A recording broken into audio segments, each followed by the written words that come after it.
Coucou tout le monde, je suis heureuse de vous retrouver pour une présentation encore, voilà, d'un jeu que j'ai commandé au mois de mai, il y a déjà plusieurs semaines, et que je ne m'attendais pas à recevoir aujourd'hui parce que il arrivait entre le début juin et le 24 juin, donc je ne m'attendais pas spécialement à le recevoir là aujourd'hui, mais il se fait qu'il est arrivé. Il s'agit d'un tarot, le Old Style Tarot. Voilà, voilà. Alors, je vous avais déjà présenté le Old Style, le normand, hein, voilà, que j'ai depuis pas très longtemps non plus. Et voilà, pour faire le combo avec le tarot. Donc, qui est paru chez US Games Systems.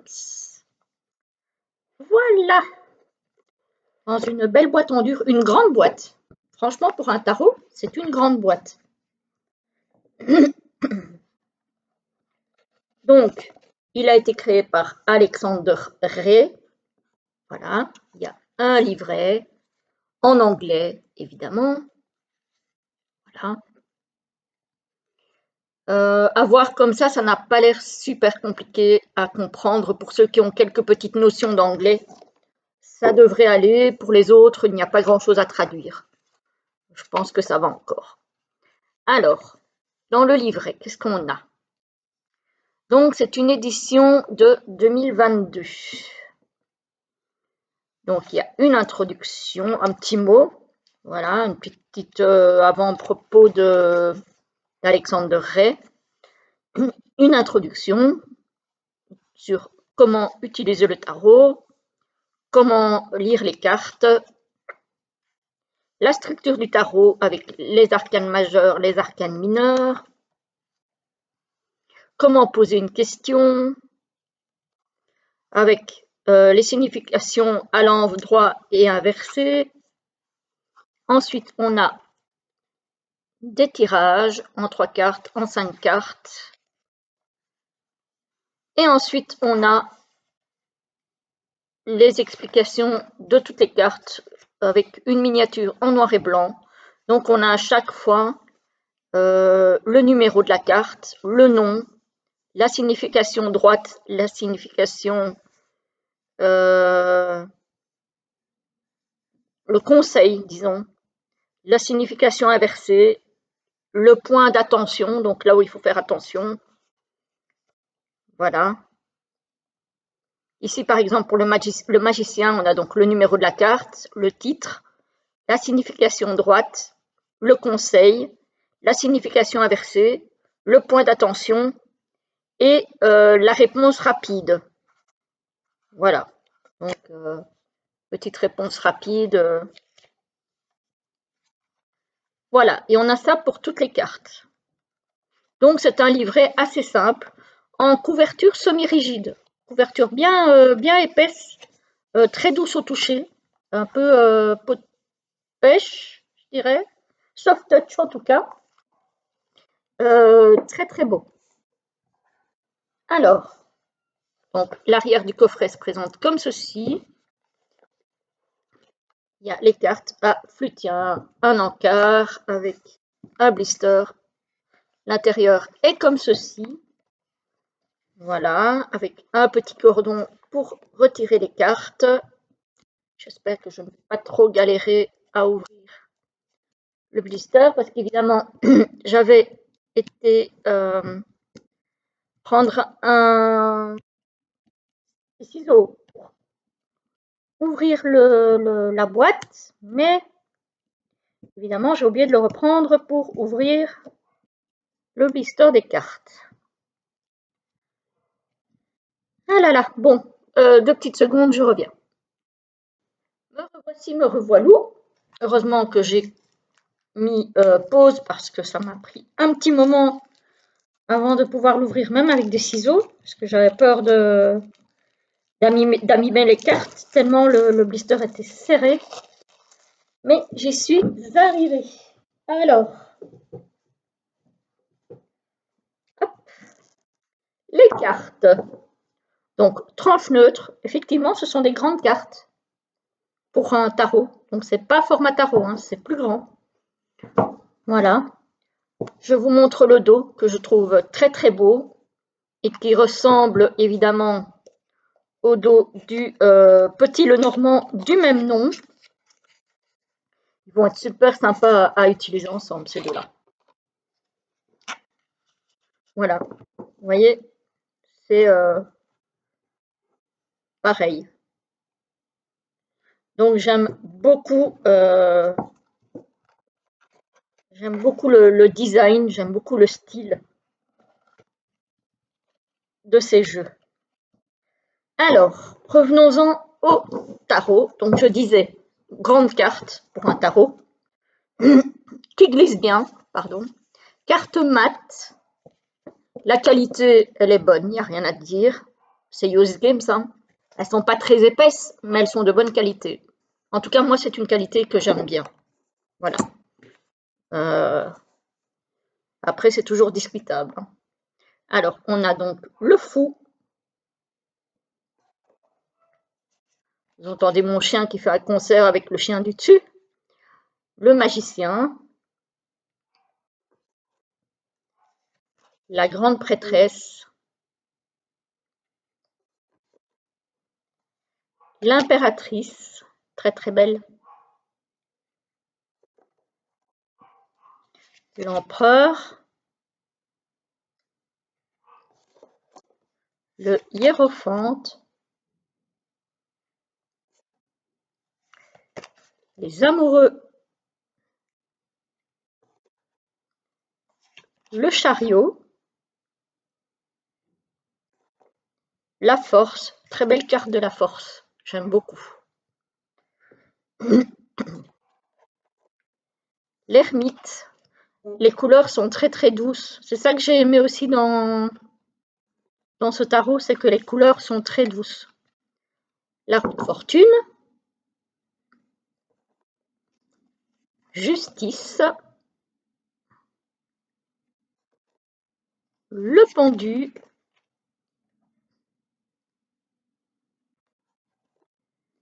La mort.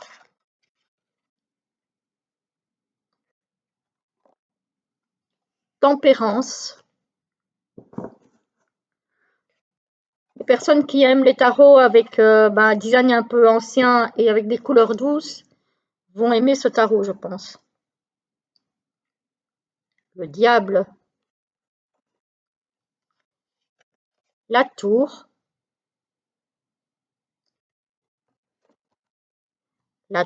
L'étoile, pardon. La lune, j'aime beaucoup. La lune et le soleil, j'aime beaucoup. Très très beau.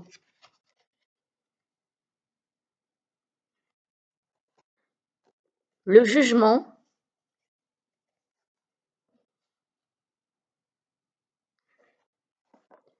Le monde. Alors évidemment, il y a un petit peu de nudité, mais moi perso, ça ne me dérange pas parce que c'est pas trop. Voilà, ça, c'est pas too much comme on dit. L'as de bâton. Le 2, j'aime beaucoup aussi. Le 3 de bâton. Le 4. Le 5. Je trouve qu'il y a beaucoup de jeux dans lesquels la nudité n'est pas absolument nécessaire et là, ça me dérange. Mais ici, franchement, je trouve que, voilà, ça va. Le 6. Le 7. J'adore le 8.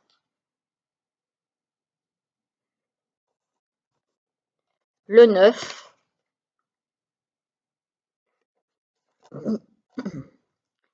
Le 10.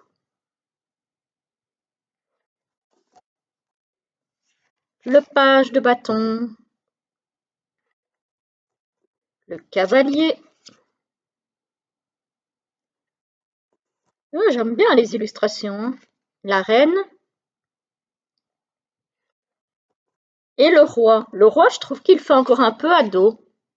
En général, on voit des rois avec un âge mûr.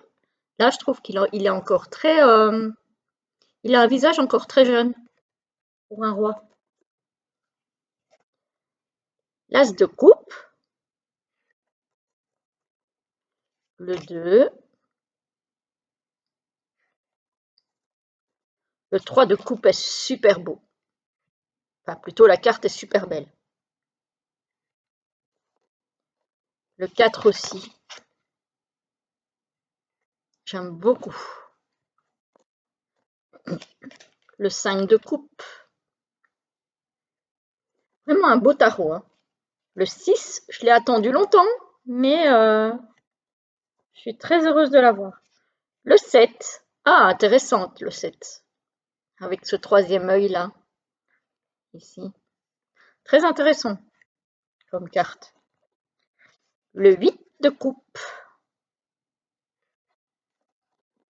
le 9,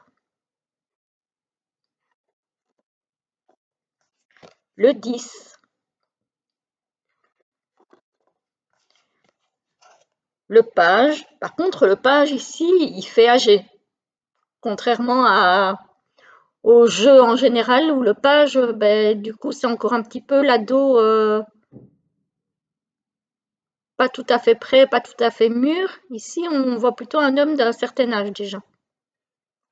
Pas vieux non plus, hein, mais adulte, largement adulte. Le cavalier, la reine, le roi. L'as d'épée est magnifique. J'ai souvent du mal avec les épées, mais là, il est très très beau. Le 2, il reprend vraiment très très bien le rider, hein. Sincèrement, quand on connaît un peu le rider, on s'en sort très très bien, même si le livret est en anglais. Euh, le 4 d'épée, même si le livret est en anglais, on n'en a pas forcément besoin. Le 5, le 6, intéressant, avec la femme et son enfant qui saute un peu de la barque, on dirait presque qu'elle elle court sur l'eau presque. Le 7, le 8 d'épée. Alors ça j'aime bien parce qu'ici on le voit en négatif. Donc c'est vraiment le 8 d'épée, c'est les peurs et les blocages qu'on se met soi-même, qui en fait n'existent pas forcément, mais ce sont les barrières qu'on se met. Et du coup j'aime bien cette représentation en négatif. Je trouve que c'est intéressant. Le 9 d'épée, le 10, le page, le cavalier. Les dessins sont vraiment très très beaux. En même temps, Alexander Ray, moi j'aime beaucoup, hein. La reine d'épée, le roi. On arrive dans les deniers avec l'as, le 2, le 3, le 4 de denier, le 5, le 6, le 7, le 8, le 9, le 10, le page de denier, le cavalier, la reine, le roi. Ah, et on a une carte blanche. Alors, je ne sais pas s'il met quelque chose à propos de cette carte dans le livre. Ah, si. Alors, il met quoi?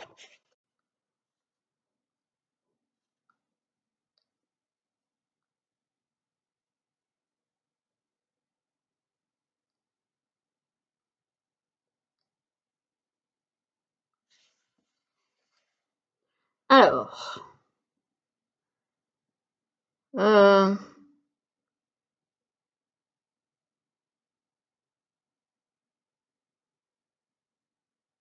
faudra que je la traduise. Alors, on va faire en direct, hein.